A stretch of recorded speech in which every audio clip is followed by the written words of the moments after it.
মধ্যবিত্ত ঘরের বউ আমি, মাসিক খরচ 30,000 টাকা থেকে যেভাবে আমি 5,000 টাকা জমা রেখে 25,000 টাকা দিয়ে পুরা মাসটা চালাই, সেটাই আজকে আপনাদের সাথে আমি শেয়ার করব।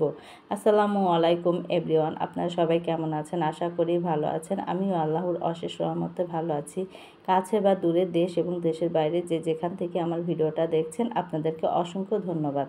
আর ভিডিওটা দেখা শুরুতে একটা লাইক দিয়ে ভিডিওটা দেখা শুরু করবেন। আর যদি ভিডিওর কোনো অংশ ভালো লেগে যায় তাহলে অবশ্যই আমার চ্যানেলটা সাবস্ক্রাইব করে আমার পাশে থাকবেন। সকাল থেকে ভিডিওটা শুরু করে দিলাম। এই তো দেখেন এখানে শাপলা নিয়ে আসা হয়েছে আর আনা হয়েছে কলমি শাক।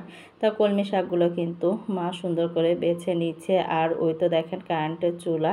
এখন যেহেতু বর্তমান সময়ে গ্যাসটা খুবই আমাদের এখানে অনেক ডিস্টার্ব দিচ্ছে, চলে যায় আবার 2টা বাজে এসে পড়ে। কিন্তু সকালবেলায় তো রান্না বান্না করার জন্য গ্যাসটা খুবই দরকার, কিন্তু সকালেই পাই না। এই কারণে মনে করেন সকালে নাস্তা বানাতে হয়, ভাজি করতে হয়, ইত্যাদি আরও অনেক কাজ কিন্তু থেকে যায়, তরি তরকারি। আর এগুলোর কথা আর কি বলবো, সকাল ভোরবেলা উঠেই কিন্তু রান্না করতে হয়, না হলে কিন্তু গ্যাস পাওয়া যায় না এরকম।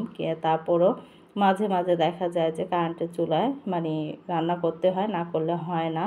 আর এখানে দেখেন সকালে নাস্তাটা করে নিচ্ছিলাম। এখানে রুটি আর ভাজি। প্রতিদিন তো আর ডিম খেতে ভালো লাগে না, আর বিশেষ করে আপনার চুলায় গ্যাসও নেই, এই কারণে আর বেশি করে আর ডিমটা সিদ্ধ করিনি।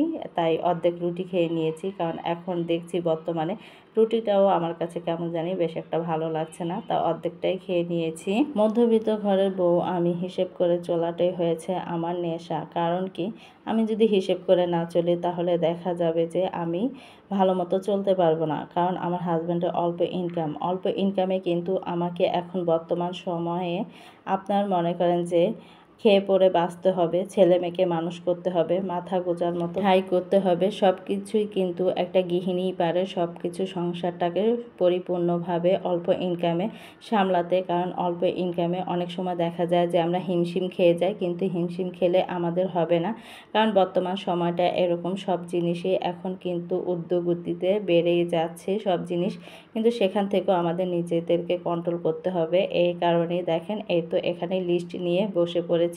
কারণ সংসারটা আমার, যেহেতু হাজব্যান্ড পুরা মাসের বেতনটাই আমাকে দিয়ে দেয়, তাই আমি এদিক দিয়ে একটু সাপোর্ট পাই। তা সেই সাপোর্ট অনুযায়ী কিন্তু আমি আমার মতো করে সংসারের যাবতীয় কাজগুলো করতে পারি। যেমন আমি শুরুতেই একটা লিস্ট করে নিই সবসময়, যেটা আমি সবসময় বলে থাকি যে অল্প ইনকামে যদি একটা লিস্ট করে চলি না, তাহলে দেখা যাবে যে আমাদের কাছে অনেক কিছুই সহজ হয়ে যাবে, সুন্দর হয়ে যাবে। তাই আমি সর্বক্ষেত্রেই সবসময় মাসে যেহেতু 7-8 তারিখে আমার হাজব্যান্ড বেতন পেয়ে থাকে, তখনই আমি একটা লিস্ট করতে বসে পড়ি।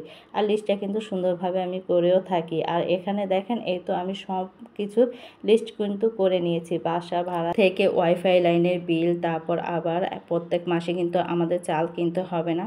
তাই মনে করেন যে শুকনা বাজারের লিস্টটাও কিন্তু আমি সুন্দরভাবে করে ফেলেছি। কারণ 1 মাস যদি আমি চালটা যদি রাখি, এই লিস্টে দেখা যায় 2-3 মাসে আমার চাল কিনা লাগে না। কারণ চালে কিন্তু মনে করেন যে 60 কেজি বস্তা, 1 বস্তা থাকে, 1 বস্তা আনলে কিন্তু 2-3 মাস অনায়াসে আমরা খেতে পারি।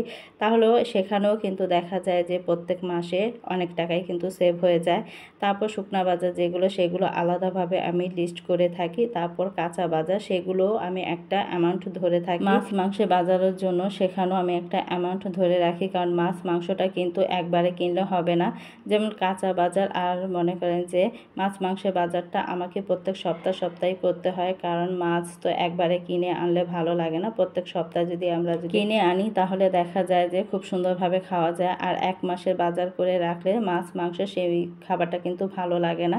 তা সব দিক দিয়ে বিবেচনা করেই কিন্তু লিস্টটা করতে হয়।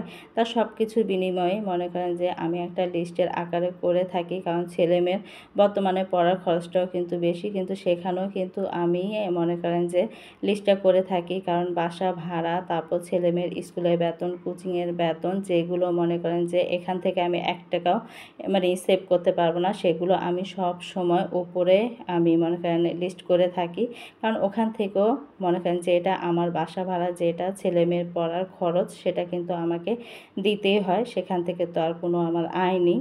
এই কারণে মনে করেন যে যেগুলো আমার শুকনা বাজার, তারপর আবার আপনার মনে করেন যে কাঁচা বাজার, মাছ মাংস বাজার, সেখান থেকে আমি কিছু টাকা সেভ করতে পারি। আর আমার হাজব্যান্ড যেহেতু 30,000 টাকা বেতন পায়, যখন আমাকে টাকাটা এনে দেয়, তখন আমি ক্ষেত্রে শুরুতেই আমি 5,000 টাকা রেখে দিই। কারণ কি 5,000 টাকা রেখে দিলে দেখা যায় ওখান থেকে আমার 2-1,000 টাকা হয়তো ভাঙা যেতে পারে, কিন্তু তারপরও আলহামদুলিল্লাহ অনেক সময় দেখা যায় যে ভাঙা যায় না, খুব সুন্দরভাবে হয়ে যায়।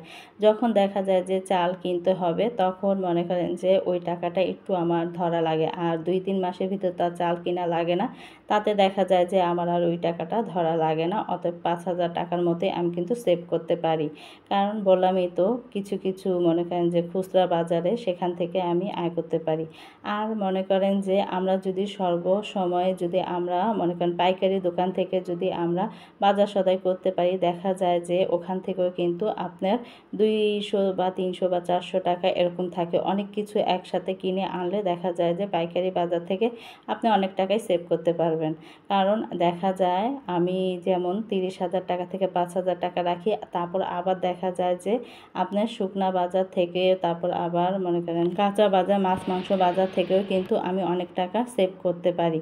দেখা যায় সপ্তাহে 200-300 টাকা আমার সেভের ভিতরে থাকে। কারণ আমি একটা টার্গেট নিয়ে থাকি যে এই কয়দিনের ভিতরে আমি এই টাকাটা খরচ করব। এই কারণেই মনে করেন যে সে যেরকম টার্গেট সেমনই কিন্তু আপনার মনে করেন যে পরিকল্পনা। তা আমি পরিকল্পনা এভাবে রাখি যে আমি 25,000 টাকা দিয়ে পুরা মাসটা চালাবো, আলহামদুলিল্লাহ সুন্দরভাবে চালাতে পারি। কারণ একটা গৃহিণীর পক্ষে সম্ভব সব কিছু করার, একটা গৃহিণী চাইলে সব কিছু করতে পারে।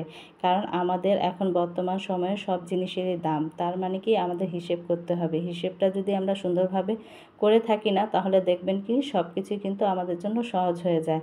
আর এখানে দেখেন আমার ছোট আন্টি আসছে বেড়াতে, আর আমার খালতো বোন এই তো কেক বানিয়ে দিয়েছে, নিজে ঘরে মনে করেন তৈরি করেছে কেক, সেই কেক নিয়ে আসছে। আর ও কিন্তু মনে করেন যে কেক বানানো শিখেছে, একটা কোর্স করেছে, কিন্তু মাশাআল্লাহ খুবই সুন্দর আর খেতে এত মজাদার কি বলবো। কেকটা আমি তো দেখে ফিদা হয়ে গিয়েছি। আর মনে করেন আমি এখানে আমাদের এই জায়গার সবসময় যখন থেকে প্যারিস হয়েছে, প্যারিসের কেকটা আমার এত ভালো লাগে, তা অবিকল পুরা প্যারিসের কেকের মতোই আমার কাছে খুব ভালো লেগেছে। কারণ আমি আর অন্য কোথাও কেকটা খাই না, মনে করেন প্যারিসের কেকটাই খেয়ে থাকি, আমার কাছে ভালো লাগে। আরও ব্র্যান্ডের আছে আরও উন্নত মানের, কিন্তু আমার কাছে প্যারিসের কেকটাই অনেক ভালো লাগে। খালাম্মারা আসছে, তা খালাম্মা আমরা সবাই মিলে কিন্তু সন্ধ্যার নাস্তাটা করে নিচ্ছিলাম।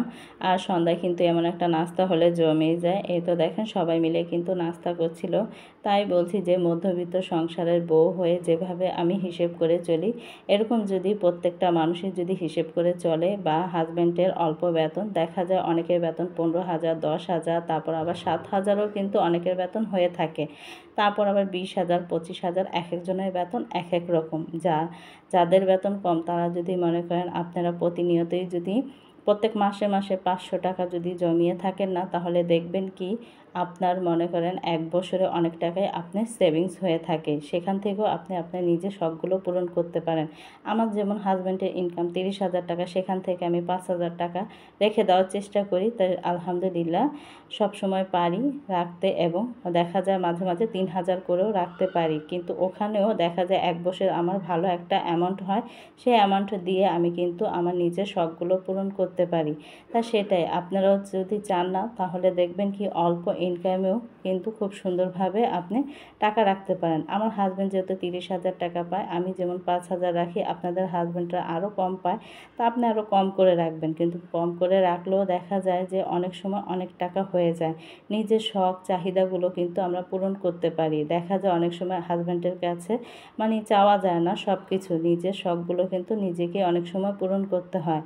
তাই অল্প অল্প করে কিছু কিছু করে টাকা যদি আমরা জমাই বাজারের খরচ থেকে, তারপর আবার সংসারে যে টাকাটা আনে সেখান থেকে আপনি যদি 500 বা 1,000 টাকা শুরুতেই রেখে দেন, তাহলে দেখবেন কি সেই টাকাটাই আপনার সেভ থাকবে। কারণ কি যদি জমা রাখেন যে না এটা আমি জমা রাখবো, এটা যে কোনো মুহূর্তে আমি এটা ভাঙবো না, কারণ আমাদের বেশিরভাগ টাকা পয়সা দেখা যায় বেশিরভাগ সময় আমরা অপচয় করে থাকি অপ্রয়োজনীয় জিনিস কেনাকাটা করে। কারণ আমরা হয়েছি নারীর জাত, কি বলবো, আমাদের চোখে এখন ঘরে বসে আমরা সব কিছু কেনাকাটা করতে পারি।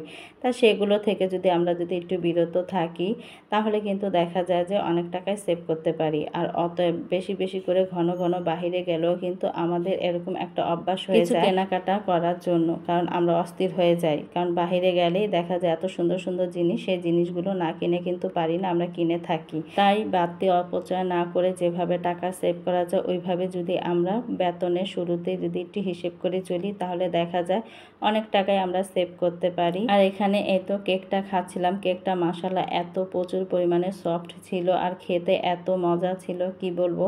আমার কাছে এত ভালো লেগেছে, মানে খুবই একটা মানে কি বলবো স্বাস্থ্যকর একটা খাবার, কারণ ঘরে যেহেতু বানিয়েছে আর এত সুন্দর হয়েছে, অনেক সুন্দর, অনেক তৃপ্তি করে খেলাম মাশাআল্লাহ। আর ভিডিওটা আর বড় করব না, সবাই ভালো থাকবেন, সুস্থ থাকবেন, আমাদের জন্য দোয়া করবেন, আমরা আপনাদের জন্য দোয়া করি। আল্লাহ হাফেজ।